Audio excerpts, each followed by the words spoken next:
안녕하세요. 반갑습니다. 현준입니다. 벌써 일요일이 온 느낌인데 여러분은 어떠신가요? 주말이 왜 이렇게 빨리 가죠? 이번 주말에 뭐하고 지내셨나요? 저는 책 읽고 운동도 조금 하고 러닝머신도 좀 하고 집에만 좀 있었던 것 같기도 하고 그렇습니다. 잠깐 쓰레기 버리러 밖에 나갔는데 날씨가 좀 생각보다 안 춥다 약간 느껴져서 그리고 헬스장도 잠깐 갔는데 뛰러 갔는데 따뜻해서 좋았습니다. 그거 빼고는 집에만 있었던 것 같아요. 날씨도 좋은데 밖에 나가 그랬습니다. 아쉽습니다. 그래 오늘 제가 소개해드릴 책은 바로 이 책입니다. 현대지성에서 나온 손자병법이란 책이에요. 손자병법은 워낙 유명해서 많은 분들이 알고 계실 겁니다. 그리고 우리가 좀 고전이라고 하면 머리가 좀 딱딱한 것 같고 그렇게 느껴질 수 있는데 이 책도 조금 한두 페이지 읽다 보면 옛날이라고 해서 2500년 전이라고 해서 지금과 크게 다를 건 없겠구나. 문제를 해결하는 방법에 있어서는 지금과 크게 다르지 않겠구나. 삶의 해안이 그리고 통찰이 녹아있구나 하는 생각이 들었습니다. 그렇잖아요. 지금 우리가 살고 있는 사회가 굉장히 복잡하죠. 하루가 다르게 세상이 변하고 복잡한 이 세상에서 상대를 알고 내가 싸울 상대를 알고 그리고 나를 아는 건 그 무엇보다 중요한 일일 겁니다. 그런데 그냥 피상적으로 아는 게 아니라 정말 제대로 아는 것 그리고 내가 모르는 것과 아는 것을 구분하는 것 그런 것들을 이 책을 통해 배울 수 있을 거라고 생각해요. 손자병법에는 전쟁의 기술 그리고 병사들을 다루는 법 그리고 전쟁에서 승리하는 법 이런 것들 수많은 내용이 담겨 있습니다. 그런데 그것들 중에서 가장 중요한 하나가 뭐냐라고 물으신다면 저는 제가 오늘 소개해드릴 부분을 이야기해드리고 싶어요. 마지막 장에 나오는 얘기인데 용간이라는 부분입니다. 한자인데 용간이 뭘까요? 용간, 그러니까 간첩을 활용한다라는 뜻입니다. 이게 왠지 음모나 스파이 같은 것처럼 느껴질 수 있는데요. 손자가 말하는 간첩이란 건 우리가 상상하는 그런 비밀 요원이 아닙니다. 이건 정보를 얻을 수 있는 많은 수단과 그리고 방법들을 통칭하는 폭넓은 개념인 거죠. 우리는 살면서 늘 선택의 순간을 마주합니다.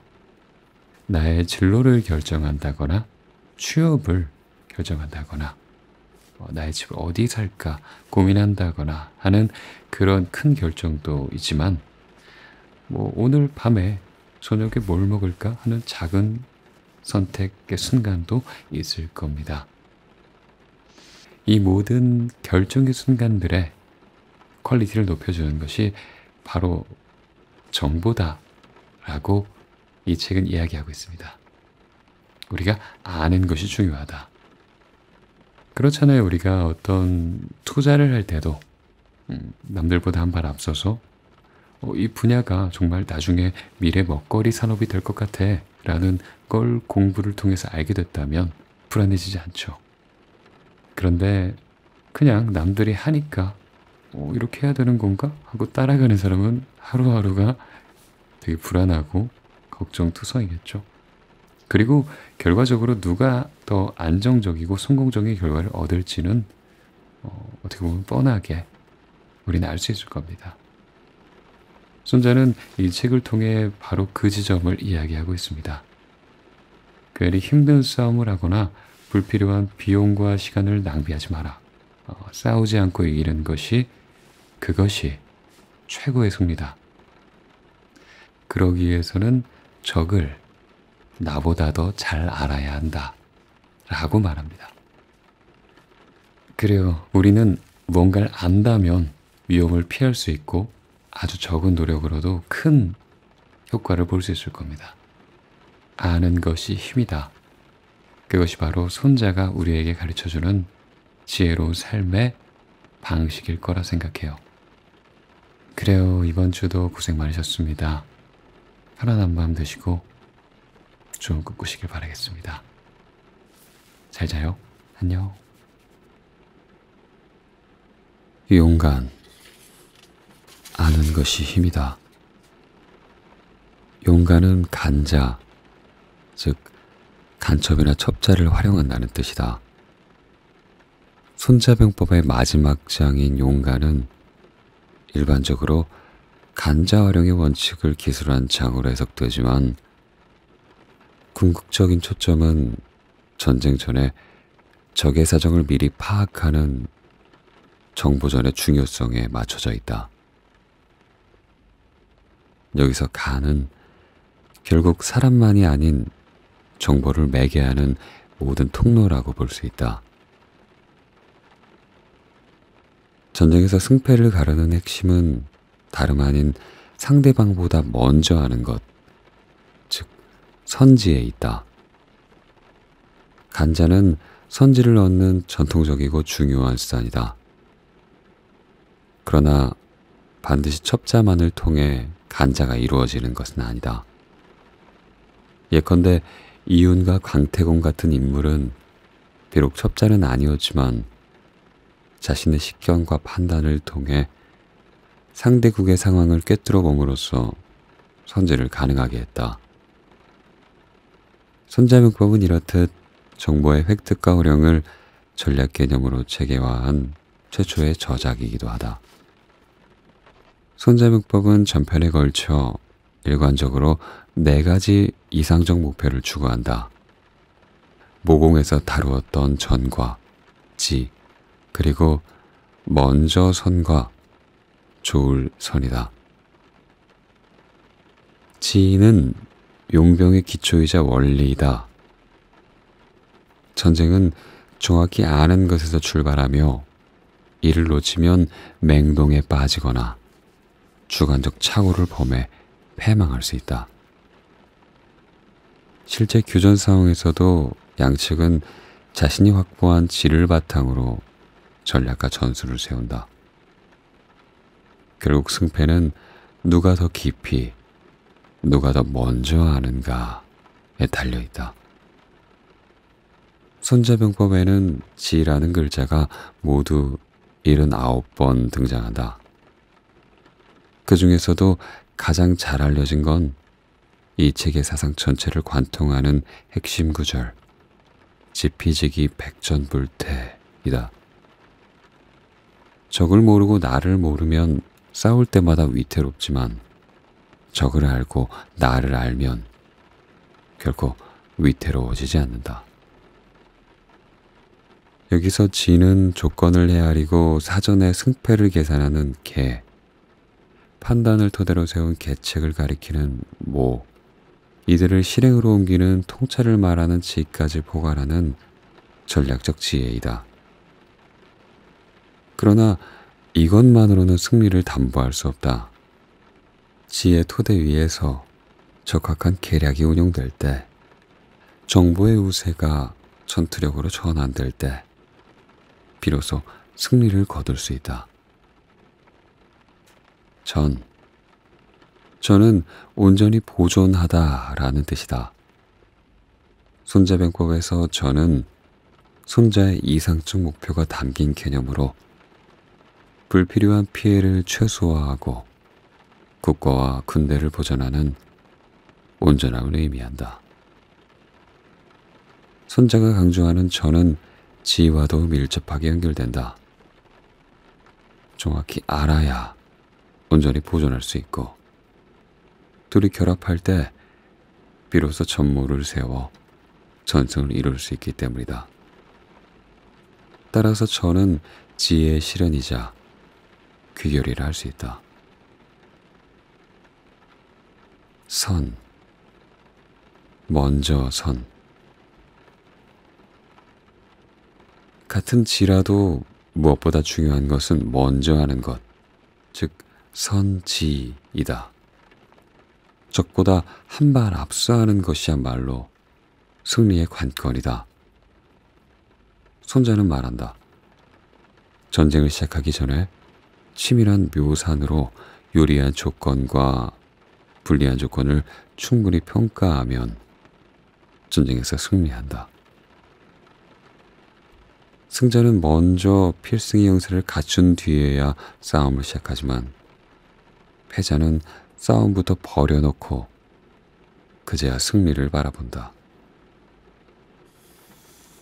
착할 선. 마지막으로 손자병법에서 선은 도덕적 의미의 착하다는 의미가 아니라 능하다, 탁월하다 라는 의미로 쓰인다. 손자는 말한다. 그러므로 100번 싸워 100번 이기는 게 최선이 아니라 싸우지 않고도 적을 굴복하게 만드는 것이 최고의 책략이다. 따라서 손자병법의 마지막 편 용가는 단순히 첩자운용의 지침이 아니다. 그건 전쟁이 정보전임을 선언하고 손자가 추구한 4가지 가치를 집대성하는 장이다. 손자병법은 처음부터 끝까지 아는 자가 승리한다는 절대 명제를 관철하며 용가한 편을 통해 선지, 즉 먼저 하는 것이야말로 승리의 열쇠임을 강조하고 있다.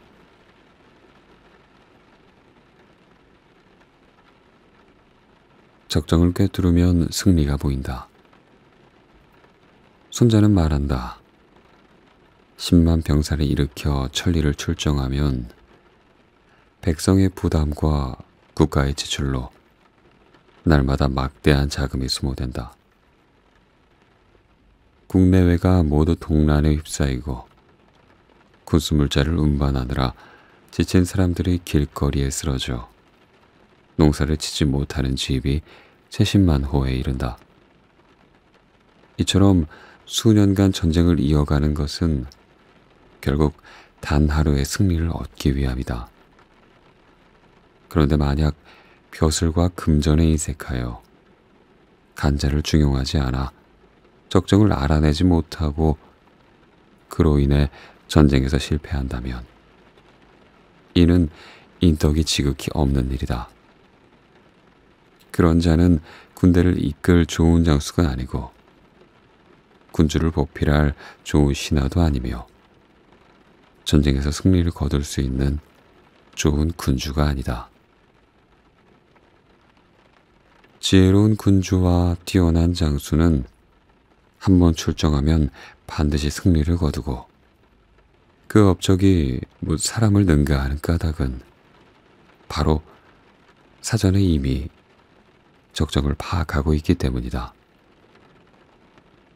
적정을 사전에 미리 꿰뚫는 일은 결코 귀신의 계시에 기댈 수 없고 유사한 사례로 유추할 수 없으며 더욱이 1월 성신의 위치에서 얻을 수도 없다. 반드시 사람을 통해 얻어야 하고 그것도 적정을 잘 아는 사람으로부터 얻어야 한다. 간자를 운용하는 방식에는 인간, 내간, 반간, 사간, 생간의 5가지 종류가 있다. 이 5가지 종류의 첩자를 동시에 이용하면서 적으로 하여금 내가 첩자를 사용하는 규율을 전혀 눈치채지 못하게 하는 것. 이것이야말로 첩자 활용의 신묘한 방법이자 군주가 적을 제압하고 승리하는 법보이다. 인간이란 건 적국의 고향 사람을 첩자로 삼는 것이다. 내 간은 적의 관원을 나의 첩자로 삼는 것이다. 반간은 적이 파견한 첩자를 이용해 도리어 나에게 충성하게 하는 것이다. 사간은 거짓 정보를 유포해 적의 첩자가 잘못된 정보를 제공하게 함으로써 적을 속이는 것이다. 이 사실이 폭로되면 죽음을 면하기 어렵기 때문에 사간이라 칭한다. 생간은 살아 돌아와 적의 정보를 보호하는 첩자다.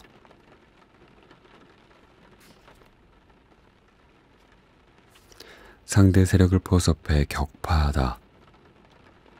제나라의 전단은 뛰어난 명장이었을 뿐만 아니라 정보전에도 매우 능한 지략가였다.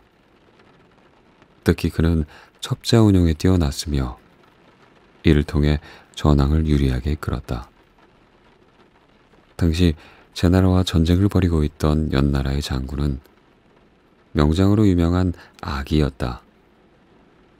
전단은 그가 계속 연나라군을 지휘하려는 한 악정고투가 이어질 뿐 승산이 없다고 판단했다. 전단은 연나라 왕이 태제였을 때부터 아기와 사이가 틀어져 있었다는 사실을 활용하기로 했다. 그는 첩자를 연나라에 침투시켜 다음과 같은 유언비어를 퍼뜨리게 했다. 제나라는 이제 2개의 성만 남은 일개 소국으로 전락했다.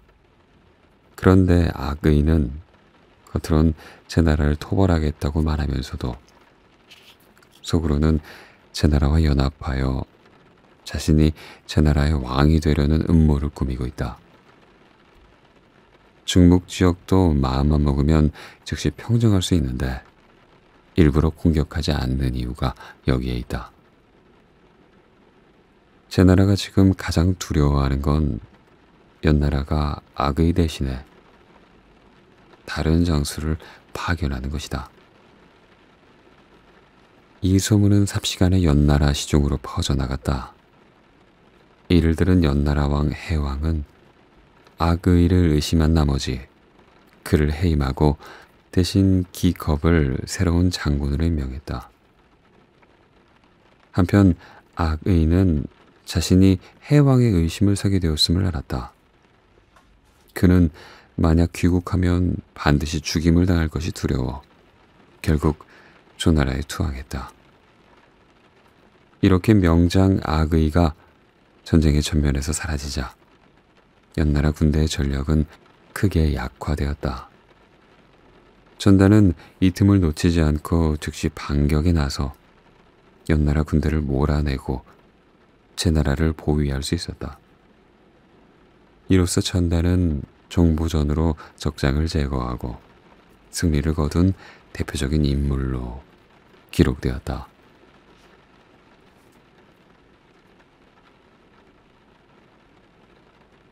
정보 없이는 작전도 없다.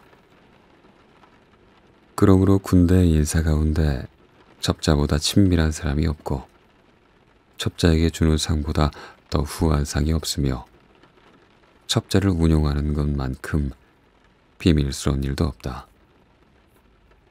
가장 지혜로운 장수라도 첩자를 쓰지 않을 수 없고 가장 인자하고 의로운 장수라도 첩자를 부리지 않을 수 없으며 아무리 생각이 깊고 계책이 밝은 장수라도 첩자가 제공하는 정보를 얻지 않을 수 없다. 참으로 미묘하고도 미묘하도다.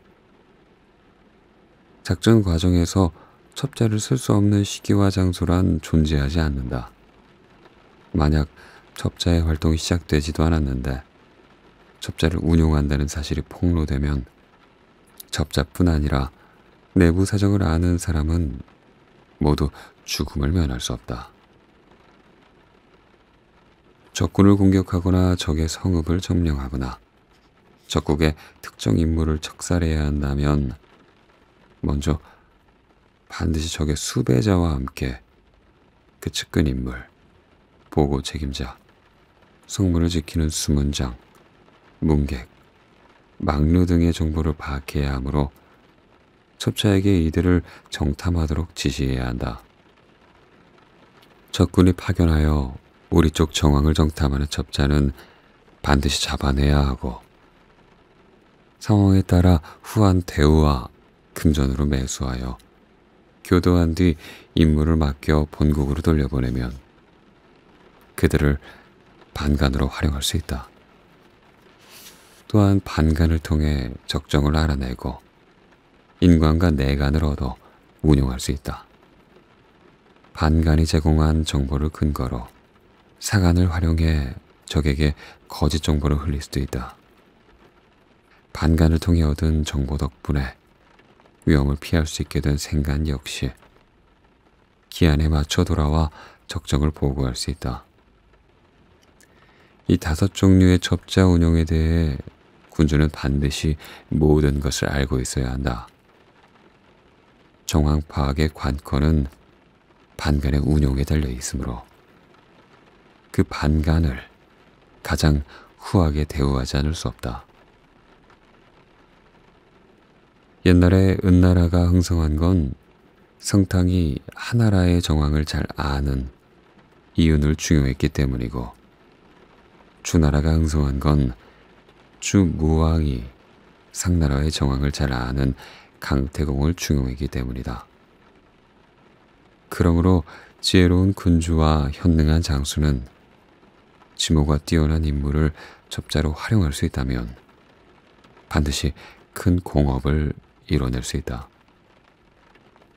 이것이야말로 용병의 관건이며 전군 역시 첩자를 통해 얻은 적정에 의거하여 군사 행동을 결정한다. 상대를 꿰뚫어 보는 자가 승리한다. 이유는 성탕을 도와 하나라를 무너뜨리고 상나라를 세우는데 큰 공을 세운 인물이다. 그는 태어나자마자 하나라와 가까운 제후국, 유신국으로 팔려가 궁중의 요리사로 일했다. 그러나 타고난 총명함에 더해 사망 오제와 우임금의 정치 등 나라를 다스리는 도리에 정통하여 그 명성이 널리 퍼져 있었다. 현명한 인재를 백방으로 구하던 성탕은 이윤의 지혜와 식견을 전해 듣고 여러 차례 귀중한 보물을 보내며 초청했다. 그러나 이윤은 그 부름에 쉽게 응하지 않았다. 성탕은 끝내 유신국 공주를 자신의 비로 맞이하고 그녀를 따라온 노비 신분의 요리사 이윤이 자신의 거처로 들어오도록 조치했다. 성탕은 그를 극진히 예우하며 대접했다. 그 무렵 하나라의 폭군 걸왕은 신하 관용봉이 직언을 올린 데 경노하여 그를 처형하였다. 이 소식을 들은 성탕은 크게 슬퍼하며 신하를 보내 조문하게 했다. 그러자 걸왕은 더욱 노하여 성탕을 초대하는 척 불러들인 뒤 하대의 감옥에 가두었다. 성탕의 목숨이 위태로워지자 이유는 걸왕이 미녀를 좋아한다는 점을 이용해 미녀와 많은 보물을 바쳐 성탕을 구해냈다. 이후 이유는 성탕을 보조하는 참모로서 하나라를 무너뜨리고 상나라를 세우는 일에 결정적인 역할을 했다. 성탕은 이윤을 세성으로 극진히 모셨으며 이윤은 성탕이 세상을 떠난 뒤에도 5대에 걸쳐 상나라의 군주들을 섬겨 제왕의 스승으로 칭송받았다. 이윤은 후대의 가히 상나라 그 자체와 같은 인물로 평가되었다. 손자가 말한 대로 성탕의 은나라가 흥성한 건 상대의 정황을 꿰뚫어 볼 줄 아는 이윤이 있었기 때문이다. 이윤은 첩자는 아니었지만 정보를 매개하고 정세를 꿰뚫어 보는 능력 덕분에 손자가 말한 간의 전형으로 기록된 것이다. 정보를 지배하는 자가 천하를 얻는다. 강태공, 즉 여상은 동해 연안 지역의 한 마을에서 태어났다. 그의 선조는 고대 유순시대의 사학으로서 우임금을 도와 치수사업에 큰 공을 세웠다. 이후 그 후손들은 우나라와 하나라 시절 여와 신지역을 봉지로 하사받아 대대로 그곳에 살았다. 여상의 본래 성은 강씨였으나 봉지인 여를 성으로 삼아 여상이라 불리게 되었다. 여상은 학문을 사랑하여 집안일에는 마음 쓰지 않고 학문에만 열중했다. 본디 가난했던 집안 살림은 갈수록 궁궁해져 끼니조차 있기 어려운 지경에 이르렀다. 그 아내마저 승얼고를 견디지 못해 그를 떠나버렸지만 여상은 굴하지 않고 계속해서 학문을 닦는 데 힘썼다. 어느 날 여상은 시장에 나갔다가 훗날 주나라 창업에 기초를 놓은 서백창이 널리 인재를 구한다는 소식을 들었다. 그 뒤로 여상은 매일 강가에 나가 낚싯대를 들이우며 때를 기다렸다. 그때 여상의 나이는 이미 70세가 넘었다. 그는 며칠이 지나도록 고기 한 마리 낚지 못했다. 여상이 모자를 팽개치고 옷까지 벗어 던지며 화를 내는데 이를 본 어부가 다가와 서두르지 말고 천천히 해보시오 라는 조언을 건넸다. 어부의 말대로 하자 과연 잉어가 걸려들었고 그 잉어의 뱃속에서 장차 큰 귀인이 될 것이니라 라는 글귀가 나왔다고 한다. 한편 평소 사냥을 즐기던 서백창이 어느 날 사냥에 나서기 전에 점을 쳐보니 얻을 것은 용도 아니고 호랑이도 아니며 곰도 아니다. 천하를 얻는 데 필요한 인재로다 라는 점괘가 나왔다. 하지만 그날 사냥에서는 짐승 한 마리도 얻지 못했다. 저녁 무렵 빈손으로 돌아가려던 서백창의 눈에 멀리 강가에서 낚시하는 사람이 들어왔다. 멀리서 보기에도 풍채가 범상치 않았다. 서백창이 곧바로 달려가 그와 몇 마디를 나눠보곤 곧 그의 비범함을 알아보았다.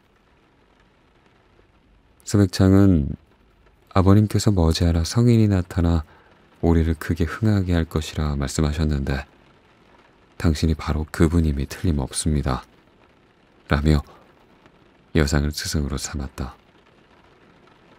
그가 바로 강태공이었다. 서백창은 그에게 태공망이란 호를 지어주었는데 이는 서백창의 아버지 태공이 늘 바라던 인재란 뜻이었다. 이후 서백창과 강태공은 은밀히 계획을 세우고 덕행을 닦으며 상나라, 즉 은나라 정권을 무너뜨릴 준비를 했다. 이 과정에서 강태공은 탁월한 용병술과 기묘한 계략을 구사하여 큰 역할을 했다. 그는 은나라 주왕의 폭정으로 민심이 흉흉하니 직접 공격하기보다 먼저 덕을 닦아 제후들의 신뢰를 얻으면 스스로 주나라로 귀위할 것임을 간파했다. 이를 비롯한 통찰과 지략 덕분에 우세 사람들은 용병술이나 주나라의 권모를 논할 때마다 반드시 태공망을 거론하며 그를 높이 받들었다. 서백창이 건국을 보지 못한 채 세상을 떠나고 그의 아들 발이 뒤를 이었다. 몇 년 뒤 그는 10만 병력으로 은나라 공격에 나섰다. 총사령관은 바로 강태공이었다. 강태공은 군대를 이끌고 은나라 도읍군교의 목야에 진을 쳤다. 이 소식을 들은 은나라 주왕은 코웃음을 쳤다. 아니, 쟤까지 놈들이 나를 치겠다니. 주왕은 17만 대군을 이끌고 목야로 진군했다. 그러나 주왕의 군대는 대부분 노예로 이루어져 있어 싸울 의지가 부족했고 오히려 상대 세력이 승리하면 자신들도 해방될 것이라 기대하는 이가 많았다. 강태공은 정예병 100명을 선발해 선제 공격을 감행했다. 사기가 충전한 정예병이 일제히 돌진하자 은나라 군사들은 무기를 거꾸로 메고 주나라 군대에 길을 터주었다. 순식간에 승부가 갈렸고 주왕은 보석으로 써놓은 화려한 비단옷을 입은 채 늑대 위에 올라 스스로 불을 질러 목숨을 끊었다. 은나라를 멸망시킨 발은 주나라를 세우고 무왕으로 재위했으며 아버지의 서백창을 문왕으로 추존했다. 이렇듯 태공망은 그의 이름대로 두 부제를 도와 왕족 건국이라는 대업을 이루었다.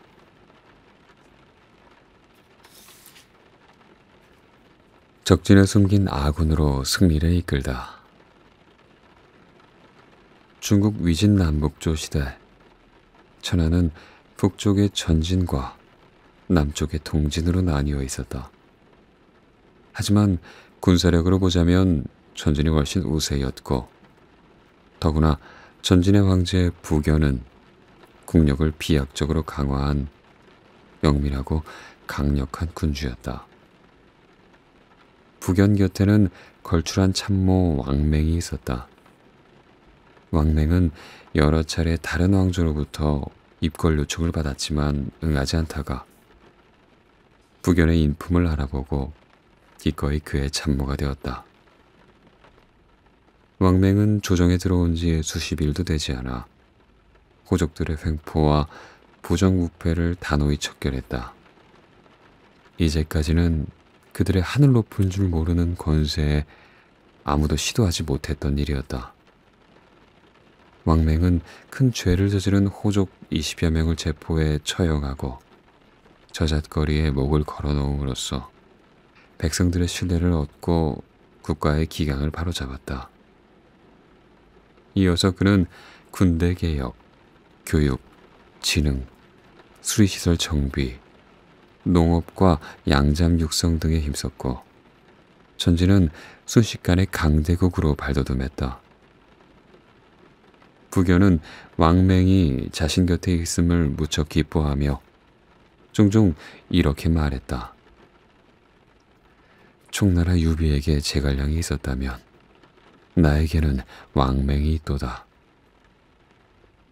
이제 전진에게 맞설 세력은 오직 남쪽의 동진뿐이었다. 부견은 천하통일의 꿈을 품게 되었으나 이때 왕맹이 병으로 세상을 떠났다. 부견은 하늘이 내가 천하통일의 대업을 이루기를 원치 않는구나. 어찌 이리도 빨리 나에게서 왕맹을 빼앗아간단 말인가 하며 통곡했다. 임종 때 왕맹은 부견에게 이러한 유언을 남겼다. 동진은 비록 중원에서 멀리 떨어져 있지만 중원의 정통성을 계승한 나라이며 군신 간의 질서가 분명하고 화목합니다. 부디 신이 죽은 뒤에도 동진을 공격하려는 생각은 버리십시오. 그보다 북쪽의 선비족과 강족이야말로 얼마 지나지 않아 반드시 우리의 근심거리가 될 겁니다. 이들을 차근차근 제거해 국가의 기반을 튼튼히 다져야 합니다. 그러나 부견은 이 충언을 따르지 않았다. 그는 100만 대군을 이끌고 동진 정벌에 나섰다. 당시 동진의 군사는 전진의 10분의 1에 불과했다. 전진의 대군은 수로와 육로를 따라 동서 만리에 걸쳐 진군했고 그 위용은 천지를 진동시켰다.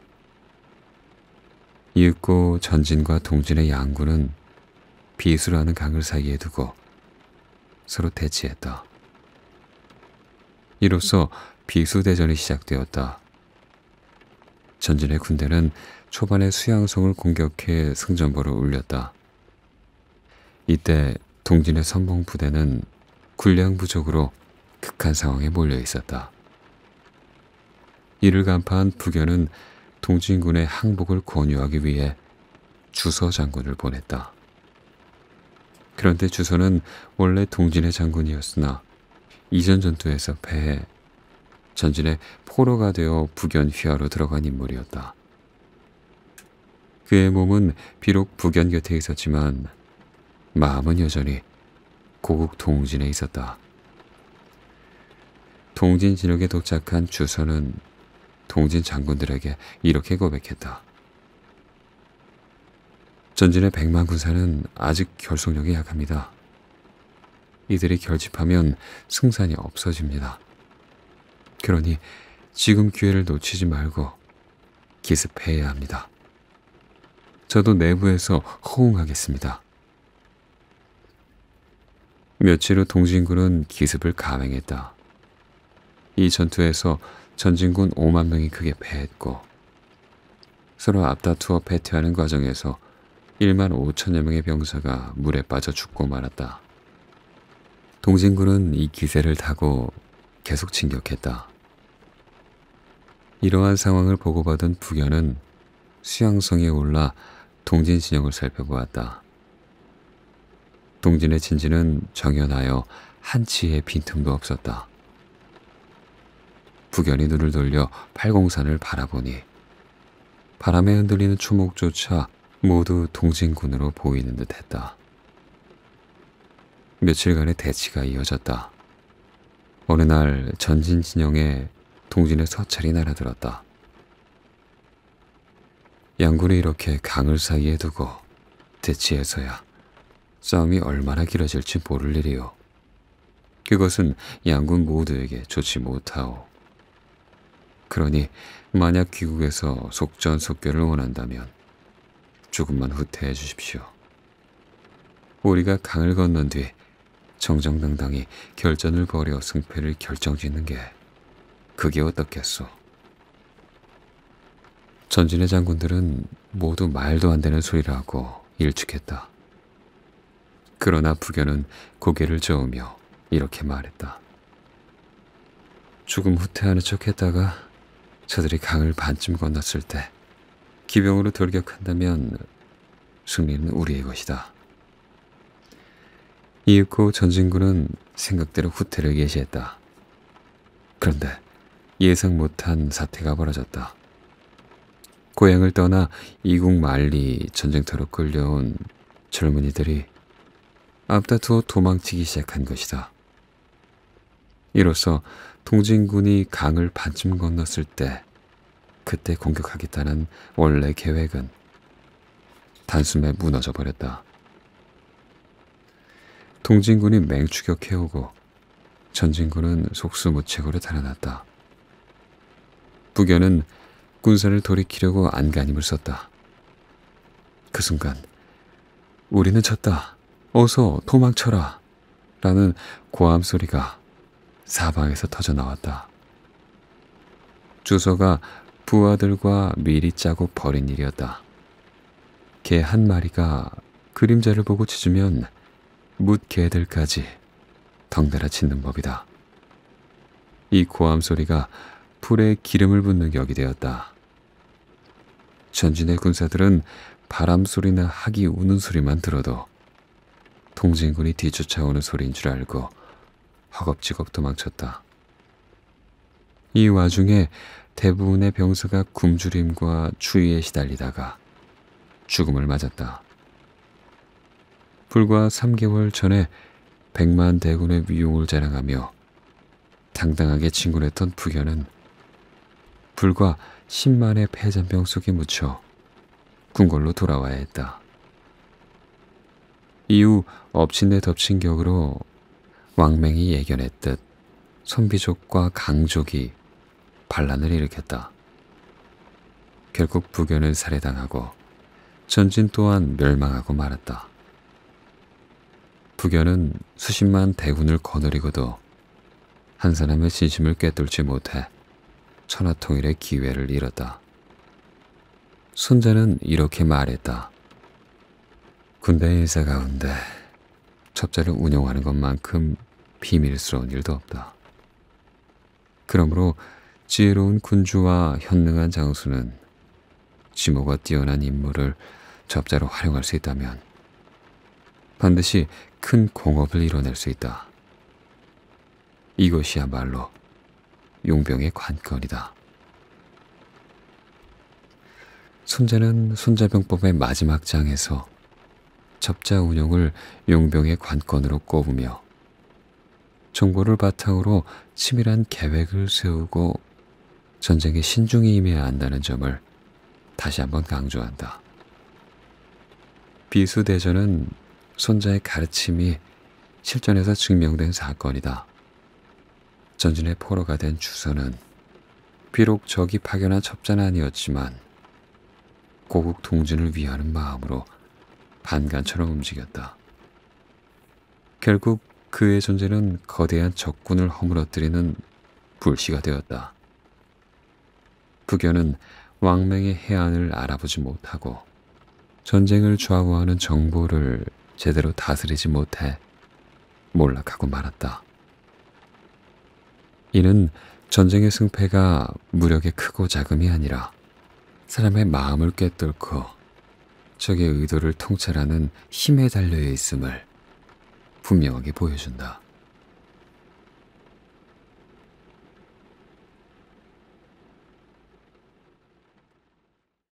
용간, 아는 것이 힘이다. 용간은 간자, 즉 간첩이나 첩자를 활용한다는 뜻이다. 손자병법의 마지막 장인 용간은 일반적으로 간자 활용의 원칙을 기술한 장으로 해석되지만 궁극적인 초점은 전쟁 전에 적의 사정을 미리 파악하는 정보전의 중요성에 맞춰져 있다. 여기서 간은 결국 사람만이 아닌 정보를 매개하는 모든 통로라고 볼 수 있다. 전쟁에서 승패를 가르는 핵심은 다름 아닌 상대방보다 먼저 아는 것, 즉 선지에 있다. 간자는 선지를 얻는 전통적이고 중요한 수단이다. 그러나 반드시 첩자만을 통해 간자가 이루어지는 것은 아니다. 예컨대 이윤과 광태공 같은 인물은 비록 첩자는 아니었지만 자신의 식견과 판단을 통해 상대국의 상황을 꿰뚫어 봄으로써 선제를 가능하게 했다.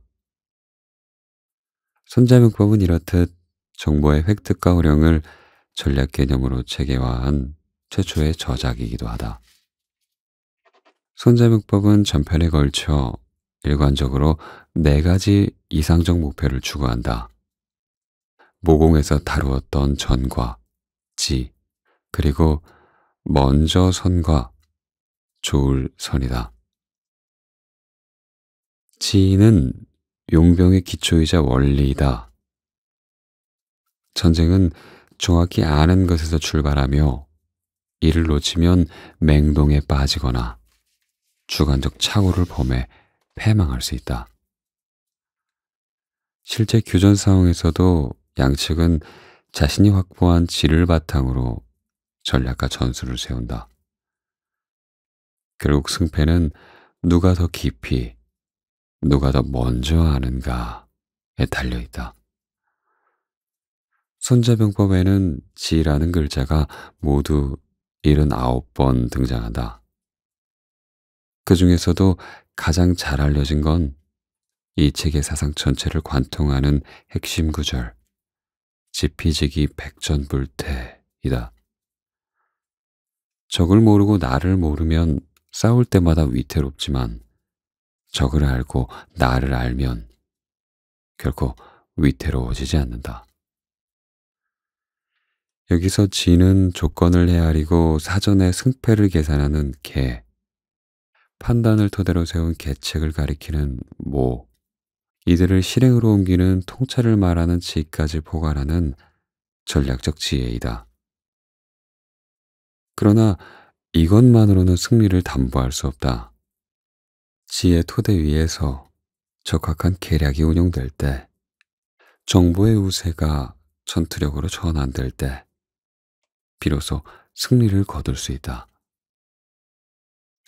전, 저는 온전히 보존하다라는 뜻이다.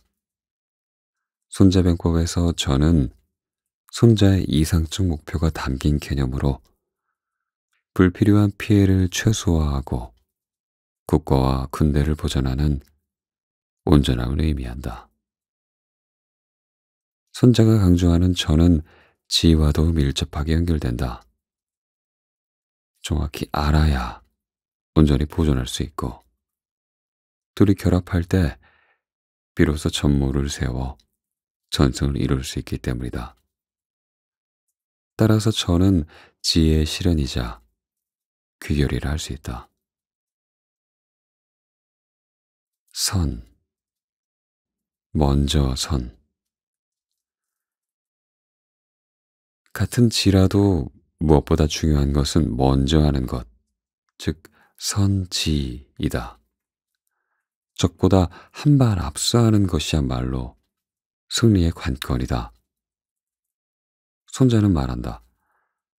전쟁을 시작하기 전에 치밀한 묘산으로 유리한 조건과 불리한 조건을 충분히 평가하면 전쟁에서 승리한다. 승자는 먼저 필승의 형세를 갖춘 뒤에야 싸움을 시작하지만 패자는 싸움부터 버려놓고 그제야 승리를 바라본다. 착할 선. 마지막으로 손자병법에서 선은 도덕적 의미의 착하다는 의미가 아니라 능하다, 탁월하다라는 의미로 쓰인다. 손자는 말한다. 그러므로 100번 싸워 100번 이기는 게 최선이 아니라 싸우지 않고도 적을 굴복하게 만드는 것이 최고의 책략이다. 따라서 손자병법의 마지막 편 용가는 단순히 첩자운용의 지침이 아니다. 그건 전쟁이 정보전임을 선언하고 손자가 추구한 네 가지 가치를 집대성하는 장이다. 손자병법은 처음부터 끝까지 아는 자가 승리한다 는 절대 명제를 관철하며 용간편을 통해 선지, 즉 먼저 하는 것이야말로 승리의 열쇠임을 강조하고 있다.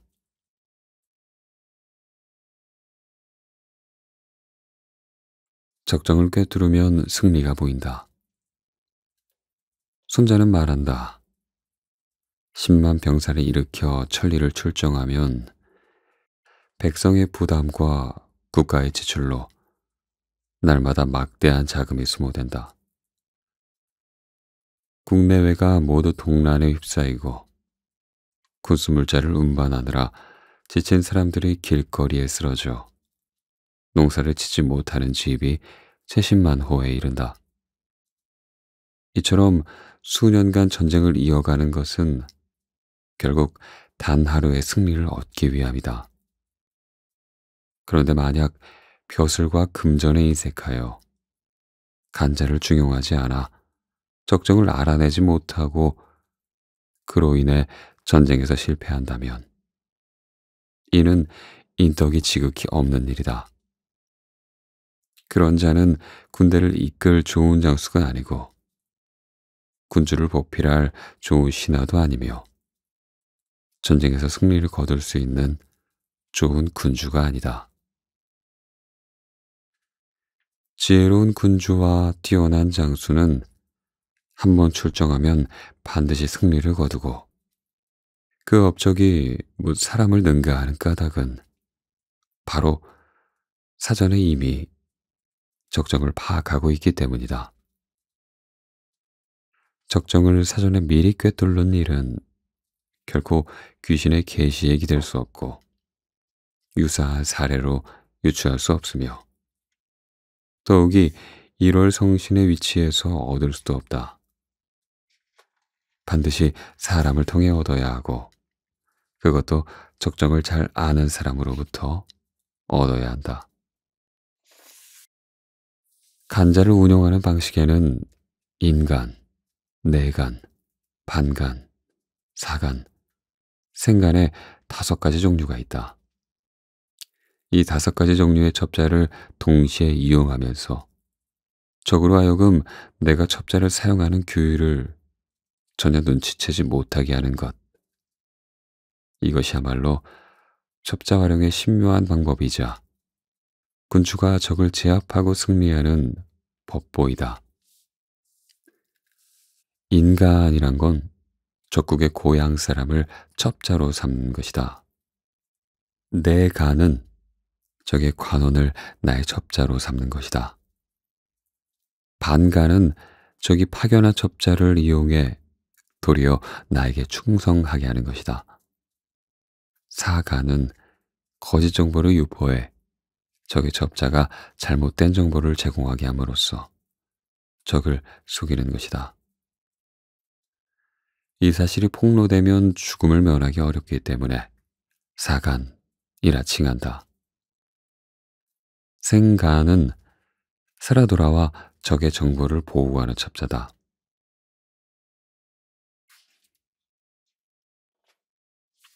상대 세력을 포섭해 격파하다. 제 나라의 전단은 뛰어난 명장이었을 뿐만 아니라 정보전에도 매우 능한 지략가였다.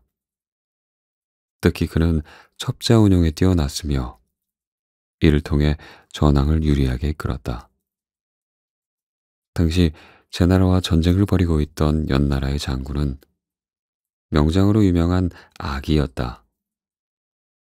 전단은 그가 계속 연나라군을 지휘하려는 한 악정고투가 이어질 뿐 승산이 없다고 판단했다. 전단은 연나라 왕이 태제였을 때부터 아기와 사이가 틀어져 있었다는 사실을 활용하기로 했다. 그는 첩자를 연나라에 침투시켜 다음과 같은 유언비어를 퍼뜨리게 했다. 제 나라는 이제 2개의 성만 남은 일개 소국으로 전락했다.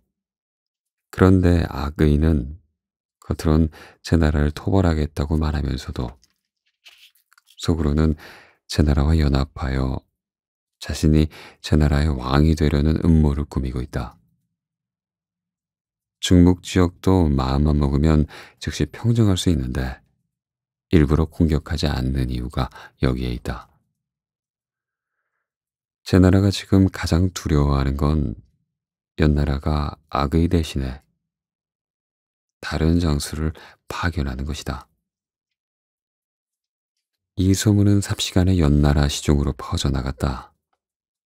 이를 들은 연나라 왕 해왕은 악의를 의심한 나머지 그를 해임하고 대신 기겁을 새로운 장군으로 임명했다. 한편 악의는 자신이 해왕의 의심을 사게 되었음을 알았다. 그는 만약 귀국하면 반드시 죽임을 당할 것이 두려워 결국 조나라에 투항했다.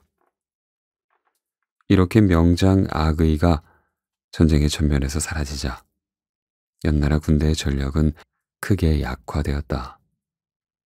전단은 이 틈을 놓치지 않고 즉시 반격에 나서 연나라 군대를 몰아내고 제 나라를 보위할 수 있었다. 이로써 전단은 종부전으로 적장을 제거하고 승리를 거둔 대표적인 인물로 기록되었다.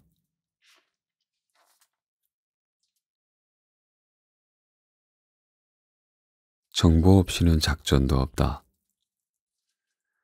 그러므로 군대 인사 가운데 첩자보다 친밀한 사람이 없고 첩자에게 주는 상보다 더 후한 상이 없으며 첩자를 운용하는 것만큼 비밀스러운 일도 없다. 가장 지혜로운 장수라도 첩자를 쓰지 않을 수 없고 가장 인자하고 의로운 장수라도 첩자를 부리지 않을 수 없으며 아무리 생각이 깊고 계책이 밝은 장수라도 첩자가 제공하는 정보를 얻지 않을 수 없다. 참으로 미묘하고도 미묘하도다. 작전 과정에서 첩자를 쓸 수 없는 시기와 장소란 존재하지 않는다. 만약 첩자의 활동이 시작되지도 않았는데 첩자를 운용한다는 사실이 폭로되면 첩자뿐 아니라 내부 사정을 아는 사람은 모두 죽음을 면할 수 없다. 적군을 공격하거나 적의 성읍을 점령하거나 적국의 특정 인물을 척살해야 한다면 먼저 반드시 적의 수배자와 함께 그 측근 인물, 보고 책임자, 성문을 지키는 수문장, 문객, 막루 등의 정보를 파악해야 하므로 첩자에게 이들을 정탐하도록 지시해야 한다. 적군이 파견하여 우리 쪽 정황을 정탐하는 첩자는 반드시 잡아내야 하고 상황에 따라 후한 대우와 금전으로 매수하여 교도한 뒤 임무를 맡겨 본국으로 돌려보내면 그들을 반간으로 활용할 수 있다. 또한 반간을 통해 적정을 알아내고 인관과 내관을 얻어 운용할 수 있다. 반간이 제공한 정보를 근거로 사관을 활용해 적에게 거짓 정보를 흘릴 수도 있다. 반간을 통해 얻은 정보 덕분에 위험을 피할 수 있게 된 생간 역시 기한에 맞춰 돌아와 적정을 보고할 수 있다. 이 5종류의 첩자 운용에 대해 군주는 반드시 모든 것을 알고 있어야 한다. 정황 파악의 관건은 반간의 운용에 달려 있으므로 그 반간을 가장 후하게 대우하지 않을 수 없다. 옛날에 은나라가 흥성한 건 성탕이 하나라의 정황을 잘 아는 이윤을 중용했기 때문이고 주나라가 흥성한 건 주무왕이 상나라의 정황을 잘 아는 강태공을 중용했기 때문이다. 그러므로 지혜로운 군주와 현능한 장수는 지모가 뛰어난 인물을 첩자로 활용할 수 있다면 반드시 큰 공업을 이뤄낼 수 있다. 이것이야말로 용병의 관건이며 전군 역시 첩자를 통해 얻은 적정에 의거하여 군사 행동을 결정한다. 상대를 꿰뚫어 보는 자가 승리한다. 이유는 성탕을 도와 하나라를 무너뜨리고 상나라를 세우는데 큰 공을 세운 인물이다.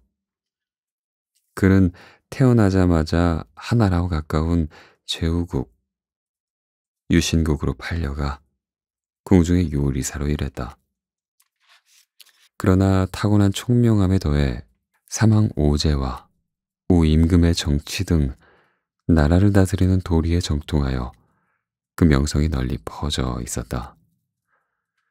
현명한 인재를 백방으로 구하던 성탕은 이윤의 지혜와 식견을 전해 듣고 여러 차례 귀중한 보물을 보내며 초청했다.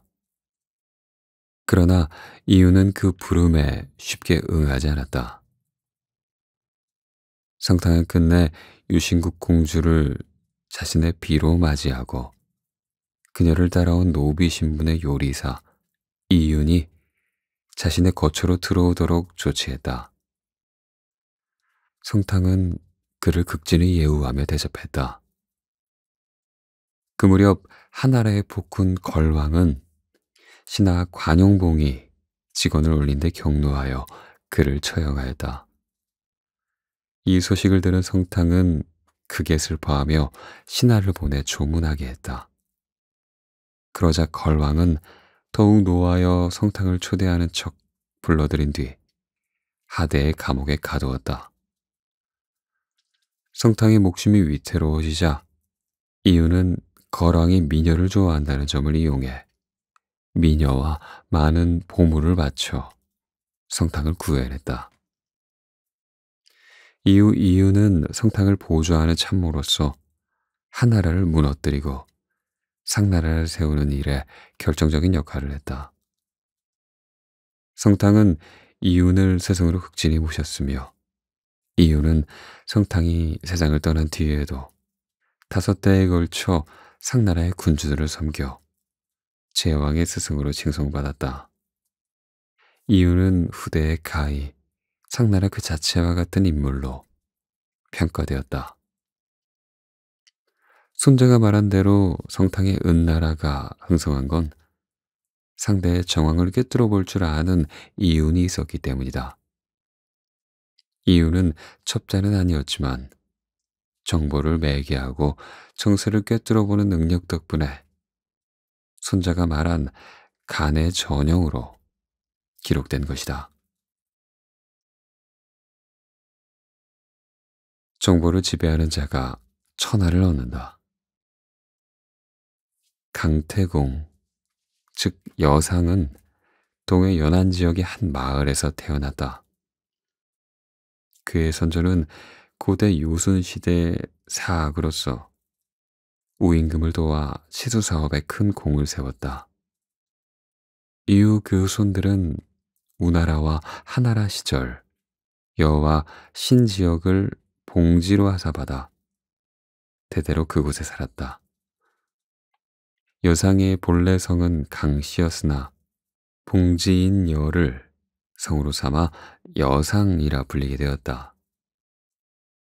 여상은 학문을 사랑하여 집안일에는 마음 쓰지 않고 학문에만 열중했다. 본디 가난했던 집안 살림은 갈수록 궁궁해져 끼니조차 잊기 어려운 지경에 이르렀다. 그 아내마저 승얼고를 견디지 못해 그를 떠나버렸지만 여상은 굴하지 않고 계속해서 학문을 닦는 데 힘썼다. 어느 날 여상은 시장에 나갔다가 훗날 주나라 창업에 기초를 놓은 서백창이 널리 인재를 구한다는 소식을 들었다. 그 뒤로 여상은 매일 강가에 나가 낚싯대를 들이우며 때를 기다렸다. 그때 여상의 나이는 이미 70세가 넘었다. 그는 며칠이 지나도록 고기 한 마리 낚지 못했다. 여상이 모자를 팽개치고 옷까지 벗어던지며 화를 내는데 이를 본 어부가 다가와 서두르지 말고 천천히 해보시오 라는 조언을 건넸다. 어부의 말대로 하자 과연 잉어가 걸려들었고 그 잉어의 뱃속에서 장차 큰 귀인이 될 것이니라 라는 글귀가 나왔다고 한다.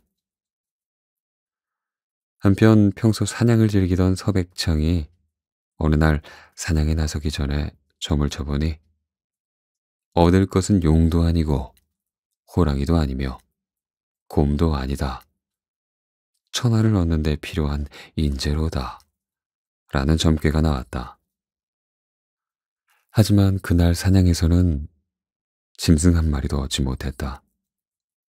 저녁 무렵 빈손으로 돌아가려던 서백창의 눈에 멀리 강가에서 낚시하는 사람이 들어왔다.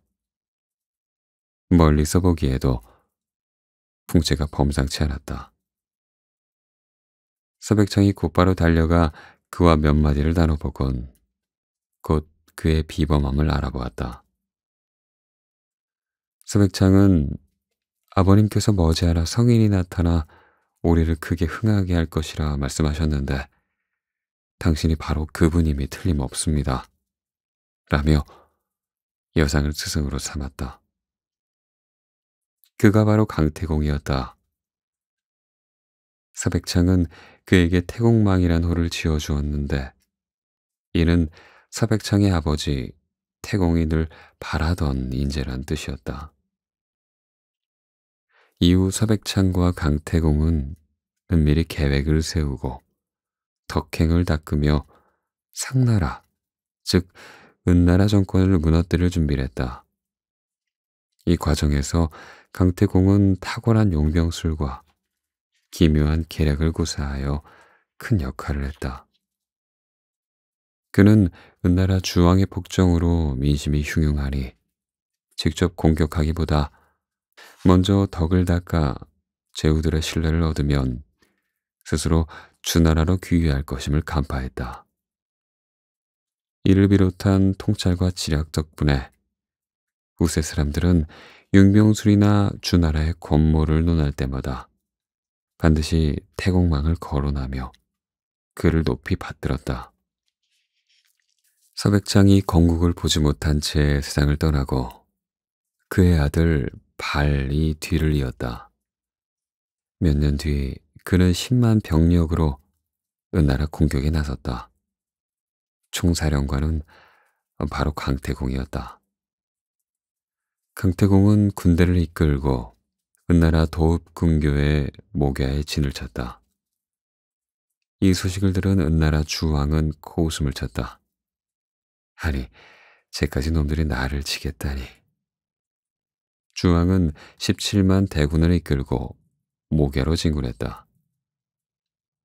그러나 주왕의 군대는 대부분 노예로 이루어져 있어 싸울 의지가 부족했고 오히려 상대 세력이 승리하면 자신들도 해방될 것이라 기대하는 이가 많았다. 강태공은 정예병 100명을 선발해 선제 공격을 감행했다. 사기가 충전한 정예병이 일제히 돌진하자 은나라 군사들은 무기를 거꾸로 메고 주나라 군대에 길을 터주었다. 순식간에 승부가 갈렸고 주왕은 보석으로 써놓은 화려한 비단옷을 입은 채 늑대 위에 올라 스스로 불을 질러 목숨을 끊었다.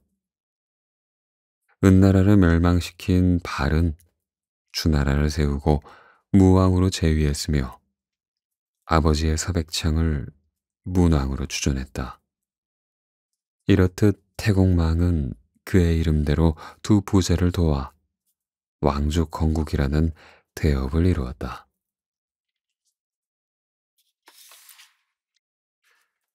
적진에 숨긴 아군으로 승리를 이끌다.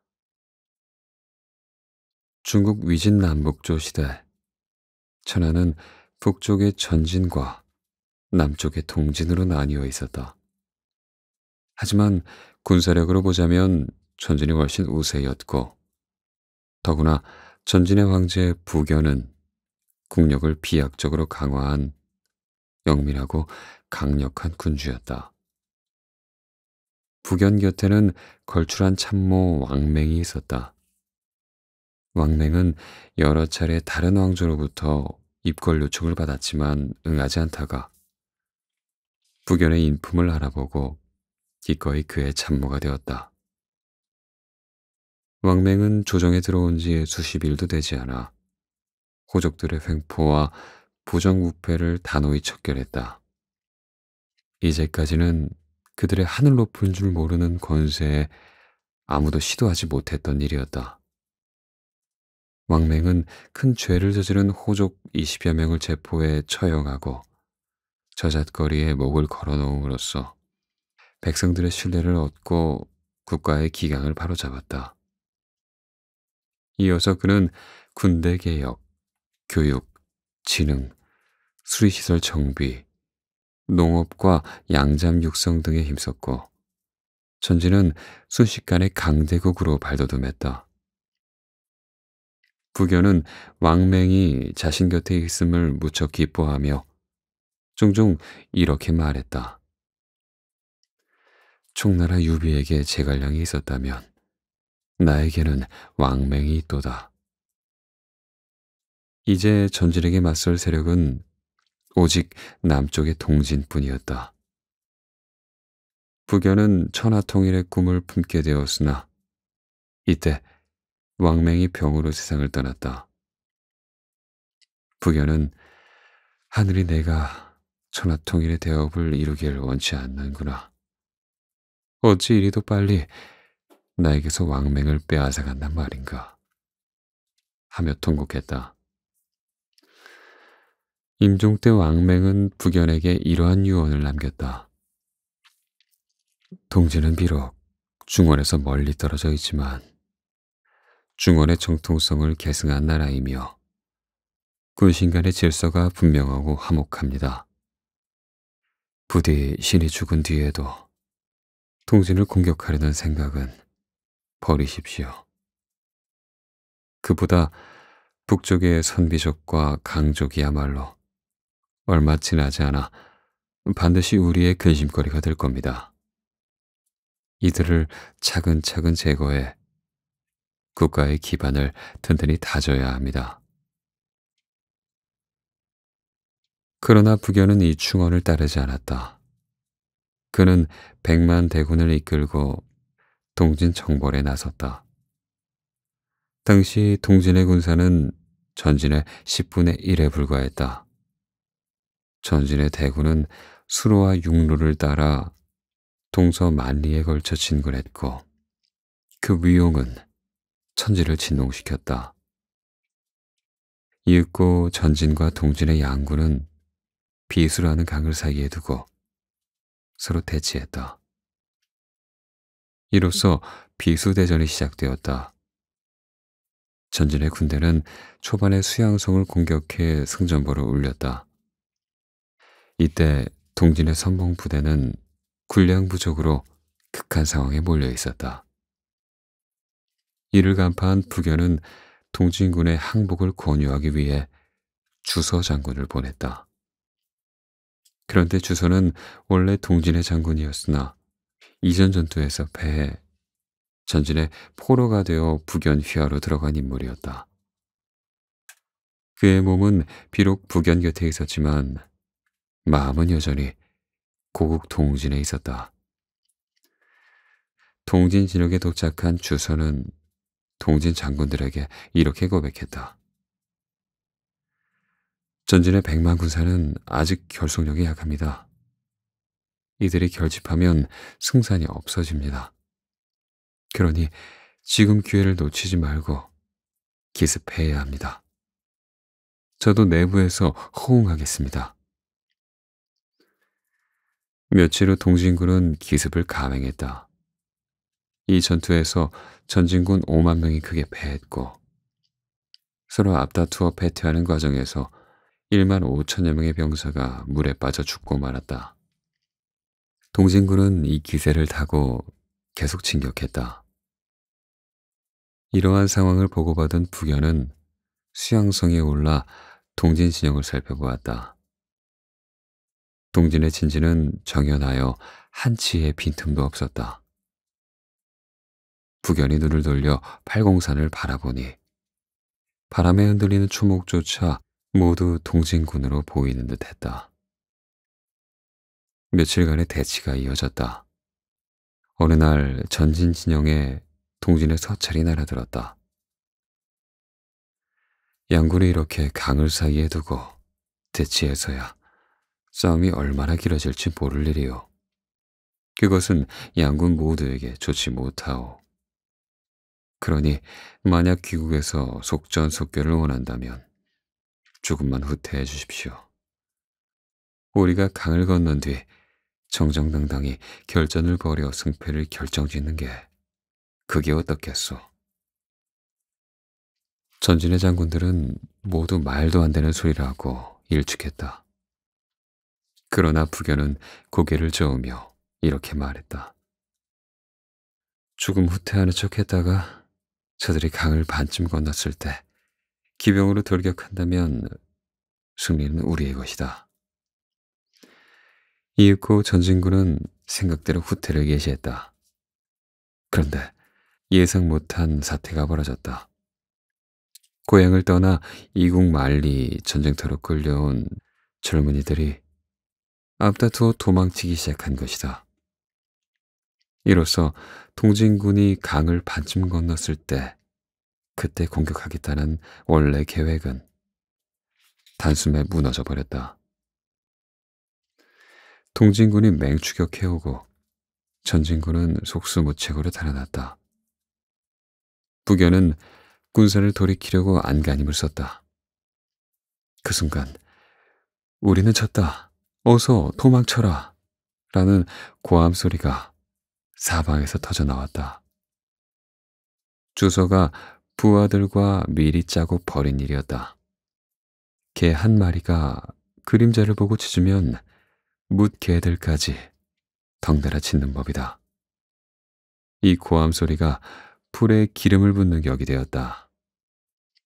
전진의 군사들은 바람 소리나 학이 우는 소리만 들어도 통진군이 뒤쫓아오는 소리인 줄 알고 허겁지겁 도망쳤다. 이 와중에 대부분의 병사가 굶주림과 추위에 시달리다가 죽음을 맞았다. 불과 3개월 전에 100만 대군의 위용을 자랑하며 당당하게 진군했던 부견은 불과 10만의 패잔병 속에 묻혀 궁궐로 돌아와야 했다. 이후 엎친 데 덮친 격으로 왕맹이 예견했듯 선비족과 강족이 반란을 일으켰다. 결국 부견은 살해당하고 전진 또한 멸망하고 말았다. 부견은 수십만 대군을 거느리고도 한 사람의 진심을 꿰뚫지 못해 천하통일의 기회를 잃었다. 손자는 이렇게 말했다. 군대 인사 가운데 첩자를 운용하는 것만큼 비밀스러운 일도 없다. 그러므로 지혜로운 군주와 현능한 장수는 지모가 뛰어난 인물을 첩자로 활용할 수 있다면 반드시 큰 공업을 이뤄낼 수 있다. 이것이야말로 용병의 관건이다.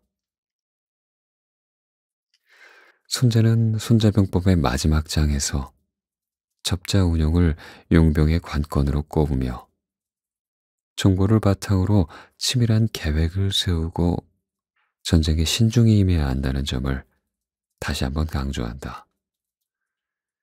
비수대전은 손자의 가르침이 실전에서 증명된 사건이다. 전진의 포로가 된 주선은 비록 적이 파견한 첩자는 아니었지만 고국 통진을 위하는 마음으로 반간처럼 움직였다. 결국 그의 존재는 거대한 적군을 허물어뜨리는 불씨가 되었다. 부견은 왕맹의 해안을 알아보지 못하고 전쟁을 좌우하는 정보를 제대로 다스리지 못해 몰락하고 말았다. 이는 전쟁의 승패가 무력의 크고 작음이 아니라 사람의 마음을 꿰뚫고 적의 의도를 통찰하는 힘에 달려 있음을 분명하게 보여준다.